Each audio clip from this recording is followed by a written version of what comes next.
আমরা পার্শ্ব চরিত্র। সেই প্রাচীন কাল থেকেই আমরা ছোট বড় প্রায় সব গল্পতেই উপস্থিত থাকি।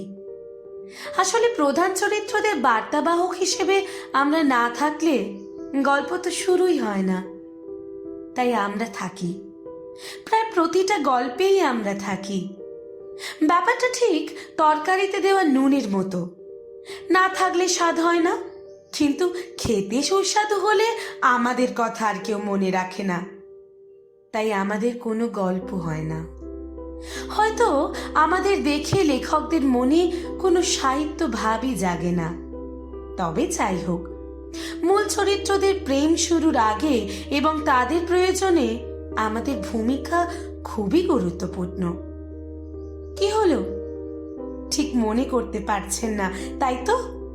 আরে আমরা হলাম সেই মূল চরিত্রদের কাছের বন্ধু, ভাই বোন কিংবা বেস্টি। আসলে আমাদের নির্দিষ্ট কোনো উদাহরণ থাকে না, এখনো মনে পড়ল না। খুব স্বাভাবিক ব্যাপার।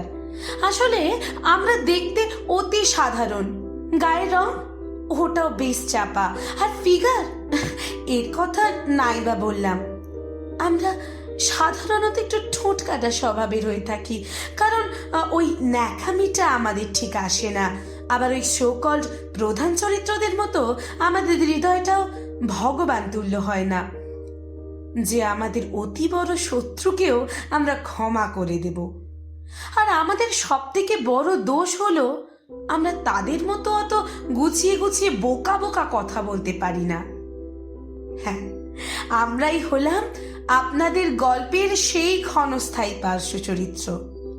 কিন্তু আপনাদের হয়তো জানা নেই, বলা ভালো আপনাদের জানানো নেই যে প্রতিটি পার্শ্ব চরিত্রের একটা নিজস্ব গল্প থাকে, তাদের একটা জীবন থাকে, প্রেম থাকে, ভালোবাসা থাকে, বিচ্ছেদ, দুঃখ, কষ্ট, রাগ, অভিমান, সফলতা, ব্যর্থতা সব কিছুই তো থাকে তাদের, ঠিক মূল চরিত্রগুলোর মতোই।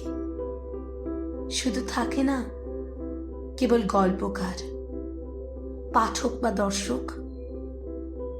জানেন জানেন কখনো কখনো মূল চরিত্রগুলোর সাথে থাকতে থাকতে অজান্তেই তাদের জন্য মনের কোণে দুর্বলতা তৈরি হয়ে যায়। তখন তাদের ওই ন্যাকামিগুলোর প্রতিও ভালোবাসা জাগে, গভীর ভালোবাসা। না চাইতেও তারা বারে বারে স্বপ্নে এসে উঁকি মেরে যায়। কিন্তু কিন্তু এই ভালোবাসার পরিণতি কি হয়? আদৌ কি এই সমস্ত ভালোবাসাগুলো পরিণতি পায়? তার খবর কি কেউ রাখে? না, একেবারেই না। কারণ মূল চরিত্রদের নিয়ে লেখা গল্প শেষ হলেই এই ভালোবাসাগুলো অকালেই মারা যায়। কেউ কেউ মূল চরিত্রদের যোগ্য হয়ে উঠতে উঠতে শেষ হয়ে যায়। কেউ আবার দু চোখ ভর্তি জল নিয়ে তার একতরফা ভালোবাসার বিনিময়ে এক টুকরো ভালোবাসা পাবার আশায় দিন কাটায়, যদিও তারাও জানে তাদের এই অপেক্ষা চিরস্থায়ী। মূল চরিত্রদের আড়ালে থাকাই তাদের অদৃষ্ট, কারণ একসাথে পা মিলিয়ে জীবন কাটানোর অধিকার লেখক তো দেয় না আমাদের মতোই পার্শ্ব চরিত্রদের।